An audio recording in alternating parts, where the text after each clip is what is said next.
Hello everyone, and welcome back to the Layman's Guide to Elden Ring DLC at Rune level 1. This time we are finally going to finish this DLC and face its final boss, Promised Consort Radahn. There's no intro today, only pain. In order to reach the final boss, we need to go through Enir-Ilim, the final dungeon of the run, and gather the remaining blessings therein. At this point, we are pretty powerful, not only because of our gear, but due to everything we've learned. Rune level 1 runs polish your skill immensely, so this first night should stand no chance. When you reach the first bonfire, go to the left and you'll reach this plaza. There's a couple items we need to get here. To begin with, wait for your mother to walk past you and quickly shoot spears at her in order to get a revered spirit ash.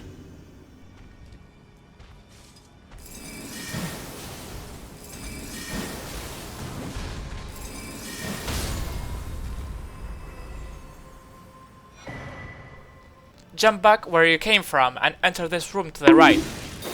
Feel free to partake in some Hornsent genocide, as we do not care about their culture and traditional rites. Then, jump down these branches and grab another 2 revered spirit ashes.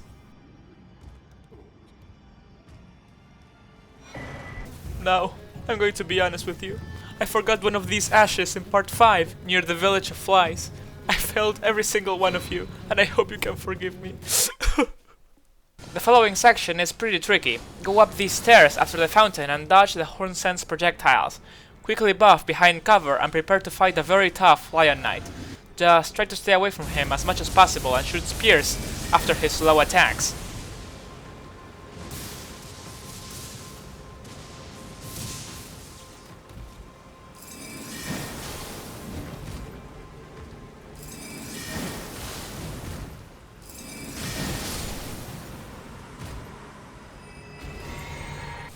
Then, pull out a weapon with Bloodhound Step and spam L2 up the next set of stairs in order to dodge these bullshit rings of light.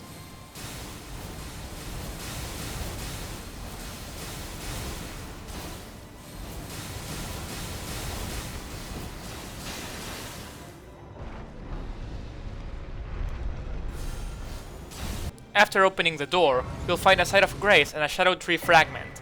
In order to progress, we need to go up. However, there's an absurdly hitting fragment nearby. This is how you get it.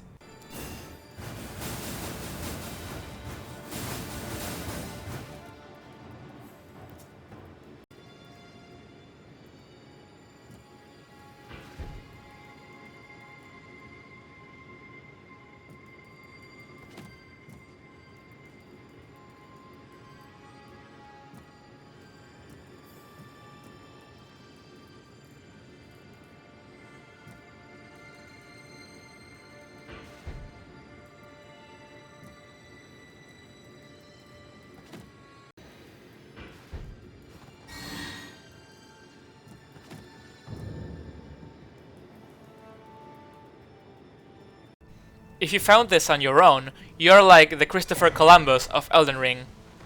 Scorpion!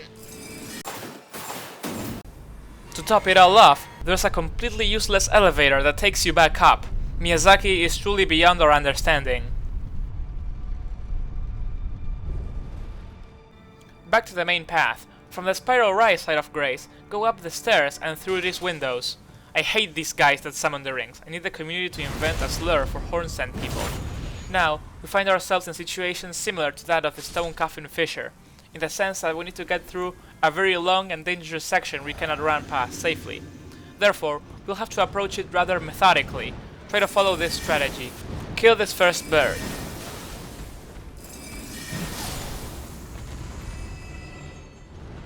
Then, when the 2 other birds are alerted, run back and find cover behind this stone structure as you kill the second bird. This is to avoid a ranged attack the third bird always does. Restock on FP and proceed.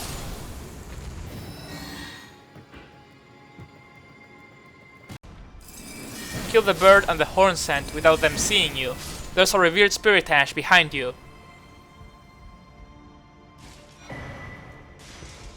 You can kill or ignore this Hornsent. I do it for political reasons, but don't forget to pick up the Shadow Tree fragment in the floor above. After this, you will be faced with a Lion Knight. Equip something with Bloodhound Step and quickly run past him, timing your dodge for his Frost Stomp attack. Now, go up the stairs. Do not take the elevator down. You will regret it. After this whole section, you'll reach a very open area with the strongest Lion Knight. This is one of those situations in which patience prevails. Pull out some espionage strats and wait for him to walk past you.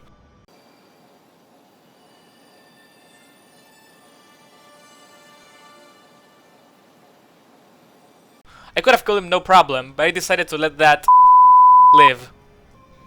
Finally a Sight of Grace. And the last Shadow Tree Blessing. Look at that, 20 and 10, an absolute beauty. Now, I'm going to be honest with you. Do you 100% need all fragments? No. Do I have OCD? Yes.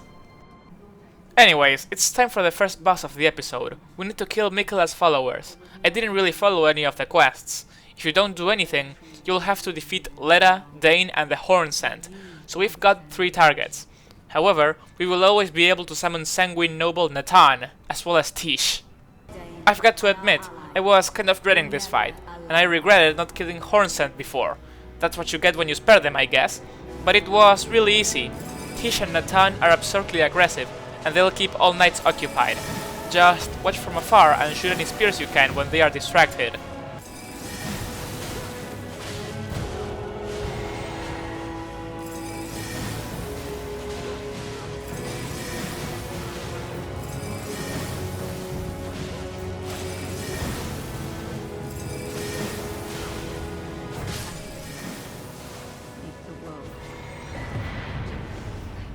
And that's GG. Enjoy this victory, because the next one... oh boy, the next one.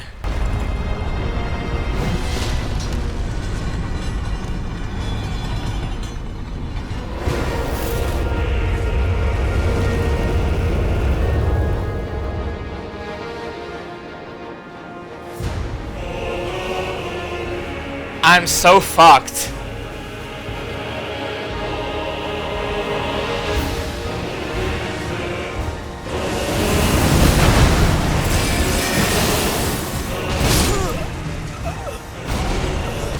This boss, I mean, I don't even know what to say. It's just so much harder than anything that came before. I tried several different strategies throughout almost an entire week of attempts. This is probably the hardest boss that From Software has ever made. I lost all hope for a moment, until I learned how to parry him. This took me a couple more days, but after 200 attempts or so, I had the timings down. The thing is, he attacks so fast and so frequently that you need an enormous level of focus and reaction speed. More or less, you'll be able to dodge bullets if you beat this boss. This should go without saying, but summons don't last a millisecond here, so we'll have to forgo Tish. If you think this boss is a bit overtuned at a normal level, wait till you try it at Rune level 1. There is nothing quite like it. Therefore, Radahn calls for a completely different setup. To begin with, I decided to use a Cold Misericord plus 25 because it has insane riposte damage and its attacks are very fast, so it procs Frost very quickly. As for the parrying tool, I'm going to be using the Great Turtle Shield with the Golden Parry Ash of War. This is an enhanced parry that gives us not only more parry frames, but also a wider hitbox for our parries. Then, we're going to be using the following talismans. The Dagger Talisman for more riposte damage, the Ritual Sword Talisman for a flat damage boost at max HP, Radagon's Sword Seal to meet the stat requirements of our gear, and the Talisman of all Crucibles in order to dodge some attacks more easily. Our Physique Flask is going to be equipped with the Opaline Bubble tier so we can withstand a hit, and the Magic Shrouding Crystal tier so we can deal more damage. Lastly, I recommend that you have some uplifting aromatics on your person, as they will allow you to survive an additional strike if you find a window to consume them. These are a pain to craft, and the materials are an even greater pain to farm for, so just use them when you're very close to killing him. Now, his attacks can be classified into 2 categories, the ones we can parry and the ones we cannot. All of them killed me 1,000 times. When you try to parry him, you want to be right in front of him and keep a certain distance. This will allow you to better see what he's doing. Since visibility is a major issue during this fight, it is important that you reposition correctly. One of the most difficult aspects of parrying him is that it feels impossible to react to his attacks. They are insanely fast, and you'll need to develop the ability to distinguish between them. There is no getting around this, you'll have to practice a lot, but it will be easier for you if you adopt a reactive mindset and focus on his arms, without looking at his health bar, without looking at your health bar, without looking at anything. It's a matter of concentration, really. In phase 1, he will usually get stuck on parry loops. Parrying has one major advantage, which is that you can consistently counter his double swing into a cross slash move. Oh, you know that move. You love that move. Between parries and certain moves, you want to get some cheeky hits in order to proc Frost. He is surprisingly weak to it, which will significantly shorten the fight. Phase 1 ends pretty quickly, but phase 2 is something else. He has insane combos and doesn't really get into parry loops that much. Phase 2 will usually have him cast this AoE move at you. You need to run away from it as soon as it starts charging, as it has very tight timing. The Ash of War Raptor of the Mists can be incredibly helpful, as it will allow you to counter this move no matter your position. His parryable attacks are actually the same. The only thing that is significantly harder are his insane mega moves. The one that comes to mind the most is his meteorite shower attack. In order to dodge it, you want to start running away from him as soon as he flies into the air. Then, dodge the meteorites by either running, jumping, or rolling sideways, and continue to run away from him to outspace his clones. Count to 4 clone attacks and dodge sideways once or twice. Finally, delay your dodge into his holy beams. Pretty easy, right? He has another clone attack that is insanely quick. You'll have to roll the first clone quite early, so you can dodge the other ones. Roll spam sideways while counting to 3 clones, and he'll do an actual attack, probably with a follow-up. Then, there's his Pontiff Sullivan ripoff move. Start by dodging 2 times to the left in very quick succession. Wait for a bit for the next 2 rolls. Then, walk back for a moment and roll into his holy beams to have him right in front of you again. That's pretty much all the bullshit covered. There are some other attacks, but they are either super rare or not that hard to dodge at all. Radahn is actually kind enough to give us 2 more parry opportunities. First, there's his discus attack, which you should roll into. He'll usually follow it up with an easy to parry quick swing. Now, check this out. For this double slash move, you roll the first attack and you blind parry the second. You fucking parry it! Sadly, no matter how hard I try to explain and systematize this boss, the truth is that you'll have to get good to an insane degree, as there are no shortcuts to this fight. I'm going to show you the clip of the whole fight with some additional tips.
and that is the GG to end all GGs.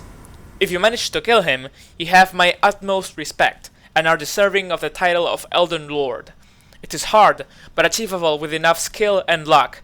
I don't think the fight is 100% consistent, as some attempts will be significantly harder than others. Sometimes, he'll do an unending combo of mega attacks, and you'll be in a position where you can reliably dodge, and things such as the uneven ground can fuck you up. I mean literally, look at this. I think it fucked both me and Radahn up. This is not usually a problem, but at Rune level 1 it's a death sentence. Radahn is a messy fight, but the feeling you'll get when you kill him is more than worth it. Enjoy the absolute shit ending cutscene of the DLC, and that will be pretty much it. Thank you for watching this guide. Please consider liking and subscribing as it is greatly appreciated, and stay tuned for more videos. Bye!